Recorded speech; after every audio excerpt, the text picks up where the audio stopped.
곡소리, 변사체, 시간이 흘러 화물차를 몰던 길 위에 다시 나타난 아이들의 환영, 웃음과 발소리는 현실을 잠식했고, 아침 여러분, 다크한 나이트메어 출발합니다. 민수는 고등학교를 졸업하기 전 방사선과로 취업을 나가게 됐어요.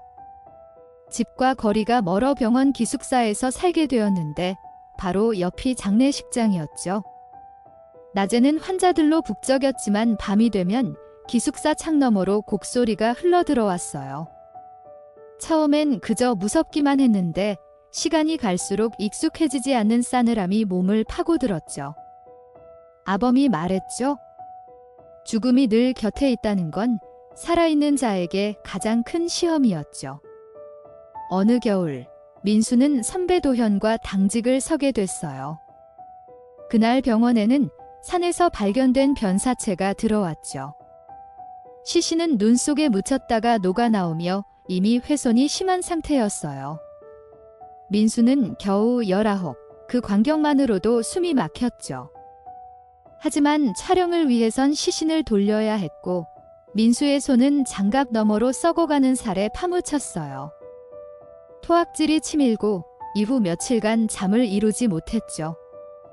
그때의 공포는 단순한 경험이 아니라 영혼을 흔드는 균열이었어요.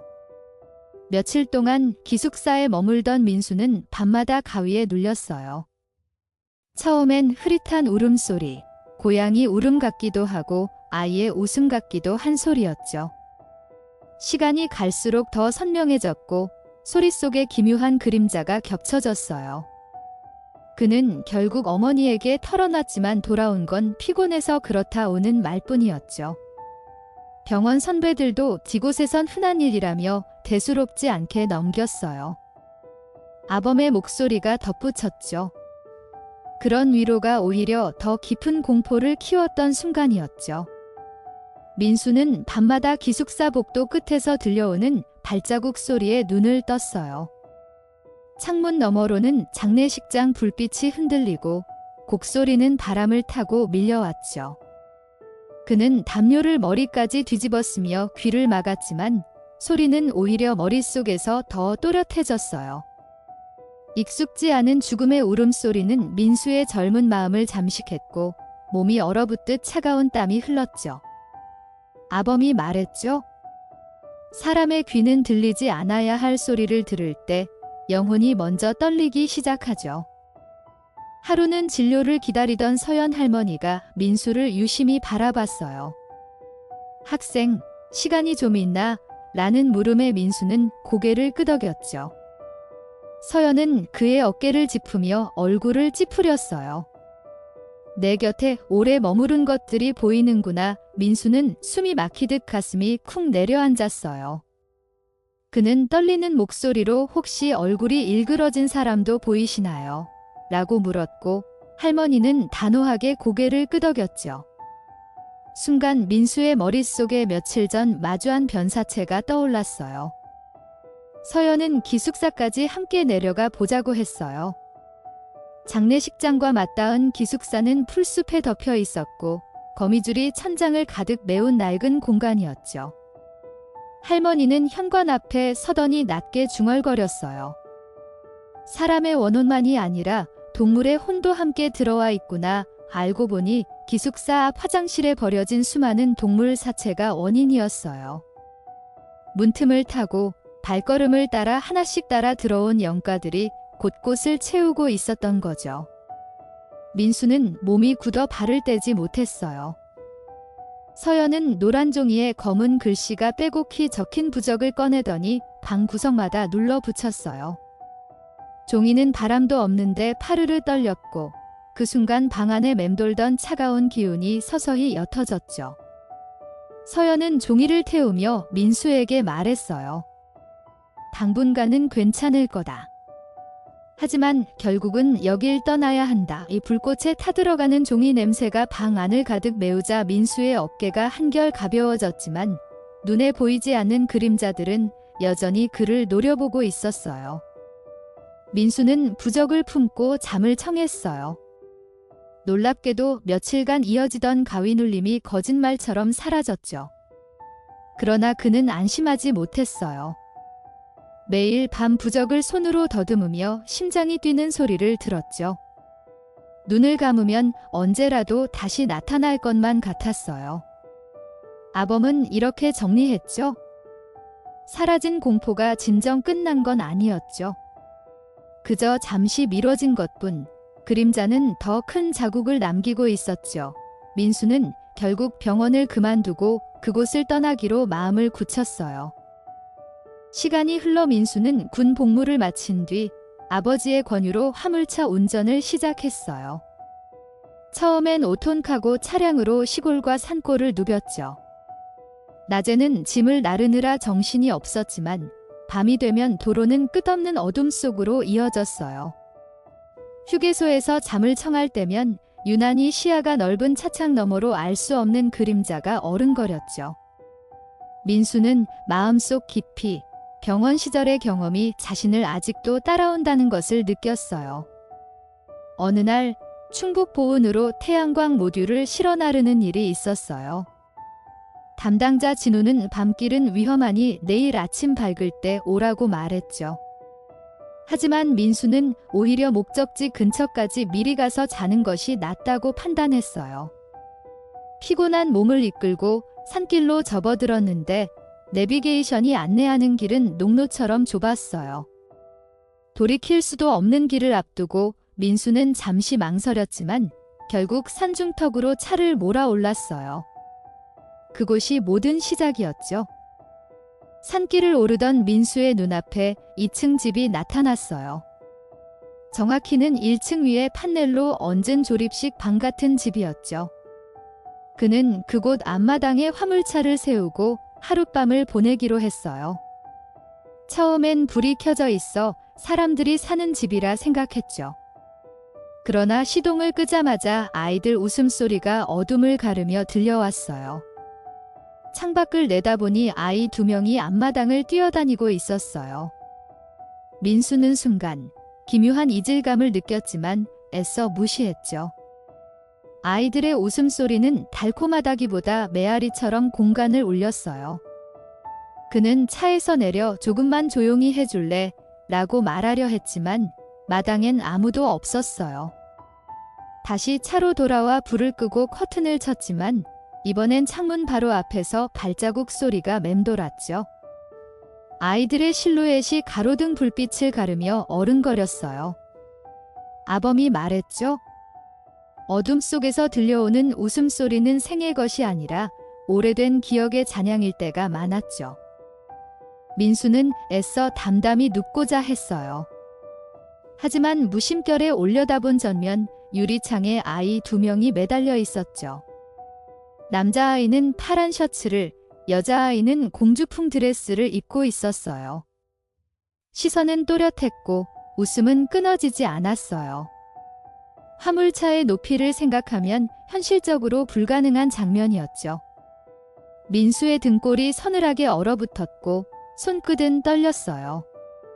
그는 결국 커튼을 닫으며 애써 눈을 감았지만 귓가에는 여전히 아이들의 속삭임이 맴돌았어요.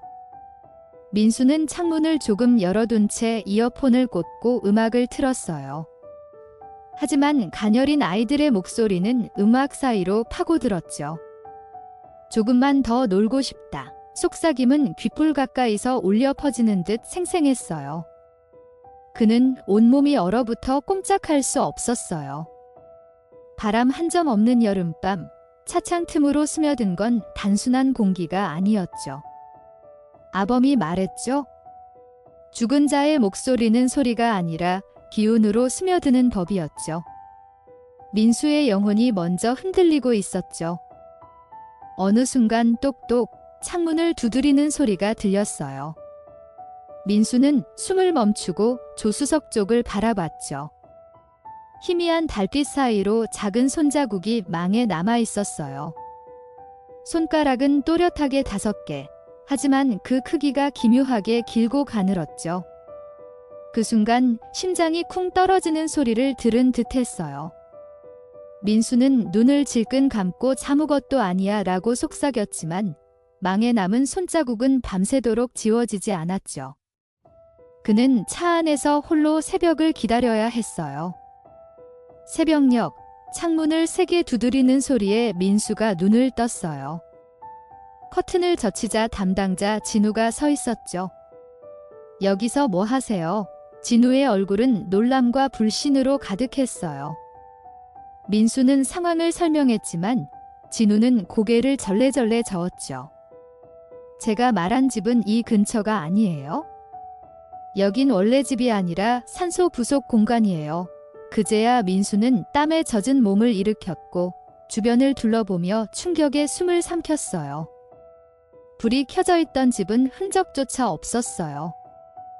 햇살이 비치자 전날 밤 불빛이 번지던 그곳은 초라한 천막과 묘비들로 가득했어요.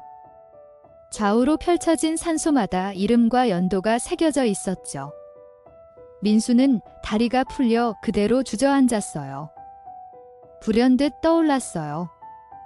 전날 밤 마당에서 뛰놀던 아이들, 유리창에 매달렸던 그 얼굴들. 그들은 묘지의 주인이었을지도 몰랐어요. 진우는 민수의 어깨를 두드리며 낮게 말했죠. 다시는 밤에 이 길로 들어오지 마세요. 그 말은 경고이자 위로였어요. 민수는 떨리는 손으로 시동을 걸었어요. 차는 천천히 산길을 벗어났지만 백미러 속에는 여전히 아이들의 잔상이 어른거렸어요.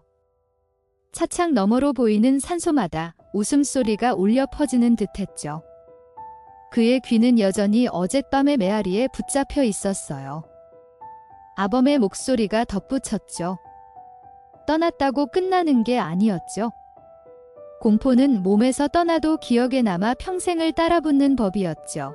민수는 깊은 숨을 내쉬었지만 손끝의 떨림은 사라지지 않았어요. 그날 이후 민수는 길을 고를 때마다 한참을 망설였어요. 내비게이션을 확인하고 지도까지 펼쳐서 살폈지만 불안은 사라지지 않았죠. 밤이면 그 불안은 더 짙어졌어요. 화물차 안에서 혼자 잠을 청할 때 사소한 소음도 귀신의 웃음처럼 들렸어요. 억지로 눈을 감아도 마음속은 늘 경계 상태였죠. 잠깐의 그림자에도 몸이 움찔했고 작은 바람에도 목덜미가 곤두섰어요. 밤길의 어둠은 더 이상 단순한 어둠이 아니었어요. 끝없는 공포의 장막이었죠.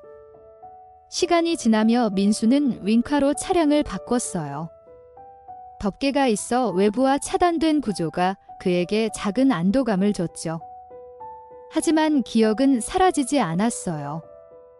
시골길을 지날 때마다 창밖에 번지는 환영이 떠올랐고 웃음소리의 메아리는 다시금 귓가를 맴돌았죠.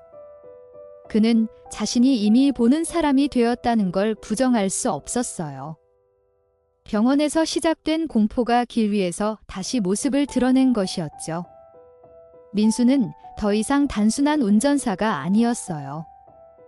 민수는 차 안에서 스스로에게 끊임없이 물었어요. 내가 보는 게 현실일까? 아니면 기억의 잔상일까? 그러나 답은 없었어요. 매번 마주칠 때마다 똑같이 선명했고 똑같이 두려웠죠. 아범이 말했죠. 믿지 않는 자에겐 우연이지만 겪는 자에겐 운명이죠. 민수는 그 운명에서 도망칠 수 없었죠. 이 해설처럼 민수의 길은 평범한 도로가 아니었어요. 어둠과 영가가 공존하는 낯선 세계로 이어진 길이었어요. 그는 이후로도 몇 번 더 낯선 그림자를 보게 됐어요. 휴게소 화장실에서 마주친 창백한 남자의 얼굴, 고속도로 갓길에 서 있던 흐릿한 여성의 실루엣, 그리고 시골길 어귀에 멈춰 서 있던 어린아이의 뒷모습까지. 모두가 현실 같았고 동시에 현실 같지 않았죠. 민수는 점점 확신했어요. 자신은 이제 그 세계를 피할 수 없는 위치에 서 있다는 거려. 길 위의 삶은 단순한 운송이 아니었어요. 끝없는 다크의 연장이었죠. 민수는 가끔 차를 멈추고 두 손으로 얼굴을 감쌌어요. 손바닥 사이로 스며드는 땀은 차갑고 끈적였죠. 눈을 감으면 떠오르는 건 장례식장 옆 기숙사의 곡소리, 변사체의 차가운 살결, 그리고 산소에서 뛰놀던 아이들의 웃음이었어요. 모든 장면이 하나로 엮여 민수의 의식을 압박했죠. 그는 스스로를 다독였어요. 이건 그냥 직업일 뿐이야. 그러나 그 말은 결코 위로가 되지 않았어요. 직업 너머의 그림자가 이미 그를 사로잡고 있었죠. 민수는 동료 기사들과 모여도 혼자만 다른 세계에 속한 듯한 고립감을 느꼈어요. 다른 이들은 피곤하다며 대수롭지 않게 잠들었지만 민수는 작은 물소리에도 온몸이 경직됐죠. 손전등 불빛이 흔들릴 때마다 그림자가 사람 형상으로 겹쳐 보였어요. 그는 웃으며 아무것도 아니야 라고 넘기려 했지만 속은 썩어 들어가듯 불안했어요. 아범의 목소리가 덧붙였죠. 혼자가 아닌데도 혼자라고 느끼는 순간 그 고립은 가장 깊은 공포가 되죠. 어느 비 오는 밤, 민수는 고속도로 휴게소에서 잠시 눈을 붙였어요. 차창에 맺힌 빗방울이 흘러내리며 사람 얼굴처럼 뭉개졌죠. 그는 무심코 시선을 돌렸는데 그 얼굴들이 일제히 자신을 바라보는 듯 보였어요. 눈동자 없는 시선들이 창문에 가득 박혀 있었죠. 민수는 이마에 식은땀을 쥐어짜듯 닦으며 두 눈을 질끈 감았어요. 그러나 귀에 맴도는 낮은 속삭임은 사라지지 않았어요. 우린 아직 여기에 있다. 그 소리는 뼛속까지 파고들었어요. 민수는 그날 밤 잠을 이루지 못한 채 새벽을 맞았어요. 피로로 무거운 눈꺼풀을 억지로 들어 올리자 고속도로 위로 희미한 안개가 밀려오고 있었죠. 그 안개 속에서 몇 걸음 앞을 걷는 그림자들이 보였어요. 차를 세우고 눈을 비벼도 그림자는 사라지지 않았어요. 마치 도로 위를 헤매는 영혼들이 행렬을 이루듯 이어져 있었죠. 민수는 핸들을 꼭 붙잡고 주행을 이어갔지만 눈앞의 현실이 꿈과 구분되지 않는다는 사실이 더 두려웠어요. 그는 종종 차 안에서 혼잣말을 하곤 했어요. 나 혼자가 아니야. 그러나 대답은 없었죠. 대신 백미러에 스쳐 지나가는 순간 뒷좌석에 앉아있는 형체가 보일 때가 있었어요. 잠깐 고개를 돌리면 아무도 없었지만 그 짧은 순간의 기운은 너무나 생생했어요. 아범이 말했죠. 한 번 열린 문은 다시 닫히지 않죠. 민수의 눈은 이미 이 세계와 저 세계를 모두 보고 있었죠. 그 사실이야말로 진짜 고통이었어요. 민수의 꿈은 더 끔찍했어요. 병원에서 돌리던 시신이 다시 나타나 손을 붙잡는 꿈. 산소에서 뛰놀던 아이들이 그의 무릎 위로 기어오르는 꿈.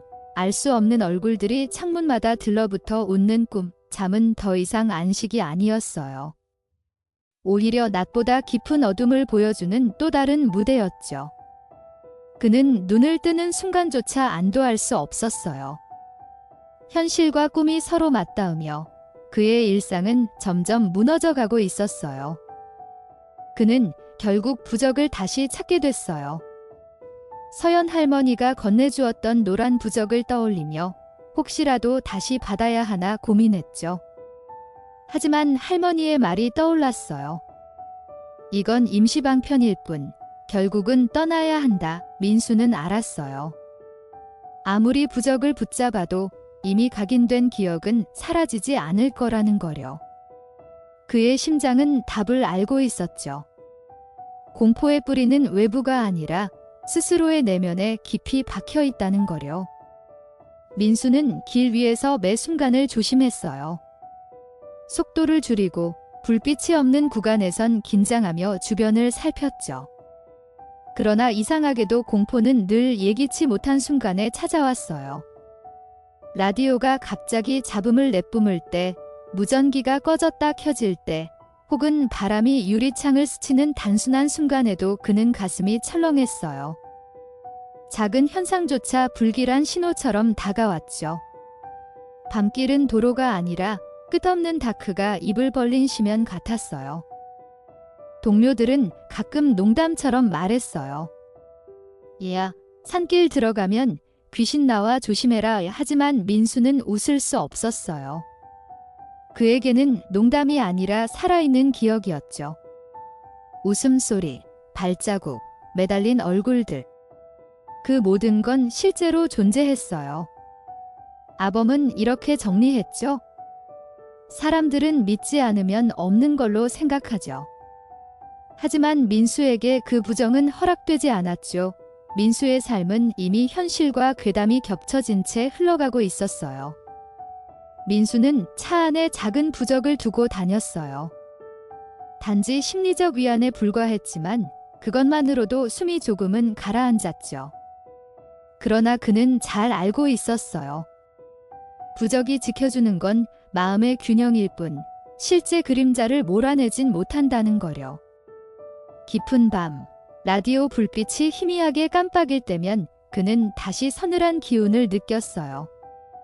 그때마다 민수는 핸들을 잡은 손에 더 힘을 주며 스스로를 버텼어요. 길은 계속 이어졌으니까요. 어느 여름밤, 민수는 또다시 낯선 웃음을 들었어요. 이번엔 차 안에서 분명히 울려 퍼졌죠.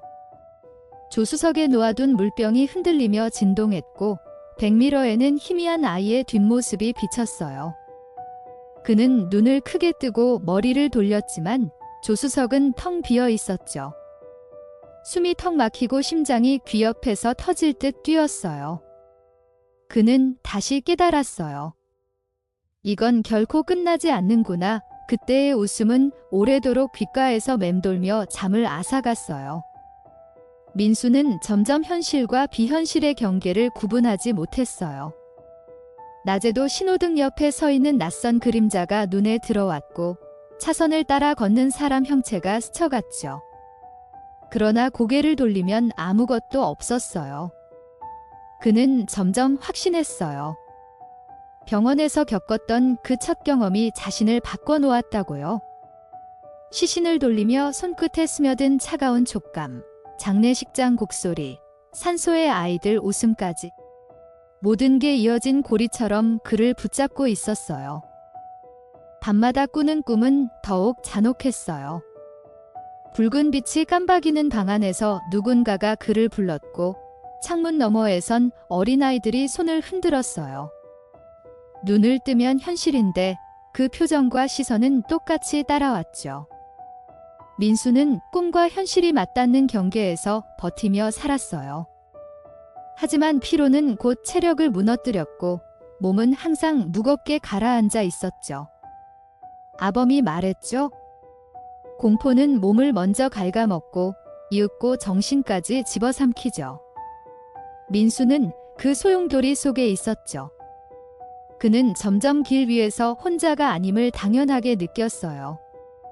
주유소에서 잠시 눈을 붙일 때도, 화물차 창고 안에서 짐을 내릴 때도 언제나 누군가의 시선이 등을 따라왔죠. 민수는 라디오 볼륨을 높여 외부 소리를 덮으려 했지만 웃음과 속삭임은 음악 사이사이 파고들었어요. 한밤중 도로에 차가 한 대도 없어도 민수는 결코 고립되지 않았어요. 그는 이미 이 길 위에서 또 다른 존재들과 동행하고 있었죠. 어느 시골 창고에 도착했을 때 민수는 마당에서 놀고 있는 아이들을 또 보았어요. 이번에도 2명, 남자와 여자였죠. 그는 차에서 내리자 아이들이 손을 흔들며 다가왔어요. 그러나 곧바람에 스친 듯 사라졌죠.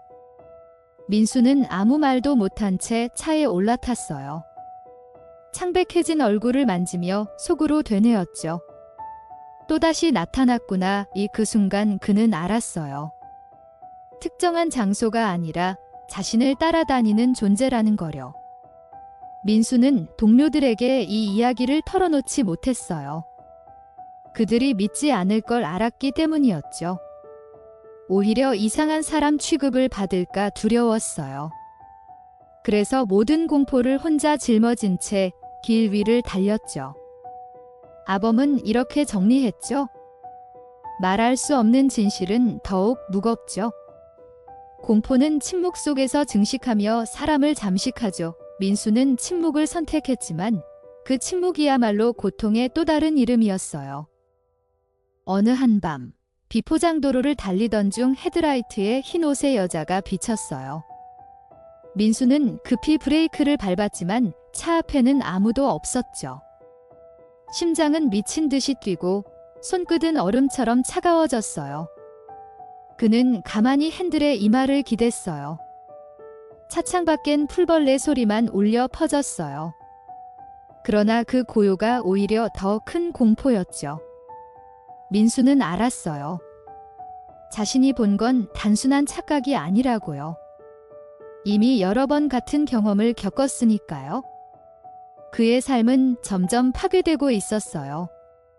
수면 부족은 몸을 망가뜨렸고 집중력은 흐려졌어요. 운전 중에도 눈앞이 아득해질 때가 많았죠. 그러나 그는 멈출 수 없었어요. 생계를 위해선 계속 달려야 했으니까요. 매일이 전쟁 같았어요. 길은 그에게 돈을 주었지만 동시에 끝없는 다크를 안겼어요. 민수는 스스로를 다잡으며 핸들을 움켜쥐었지만 소나기로 흘러내리는 땀은 멈추지 않았어요. 끝없는 길이 끝없는 공포로 겹쳐져 있었죠. 민수는 점점 생각했어요. 내가 본 건 단순한 영혼이 아닐 수도 있다. 내가 이 길 위에서 얽힌 운명일 수도 있다. 그는 자신이 선택한 직업이 단순한 운송이 아니라 다른 세계와 맞닿은 통로라는 걸 직감했어요. 아범이 말했죠. 일부 사람들은 평생 죽음과 마주치지 않고 살아요.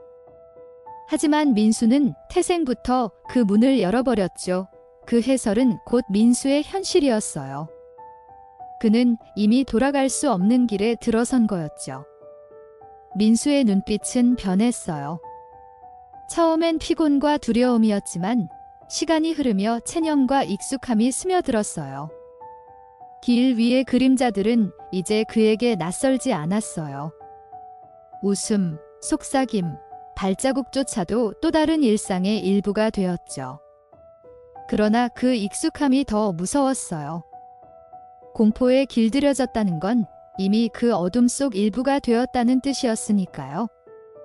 민수는 매번 거울을 보며 자신이 여전히 살아있는지 확인해야 했어요. 민수는 오늘도 길 위에 있었어요. 엔진 소리와 도로의 진동은 여전히 같았지만 그의 마음은 결코 예전과 같지 않았어요.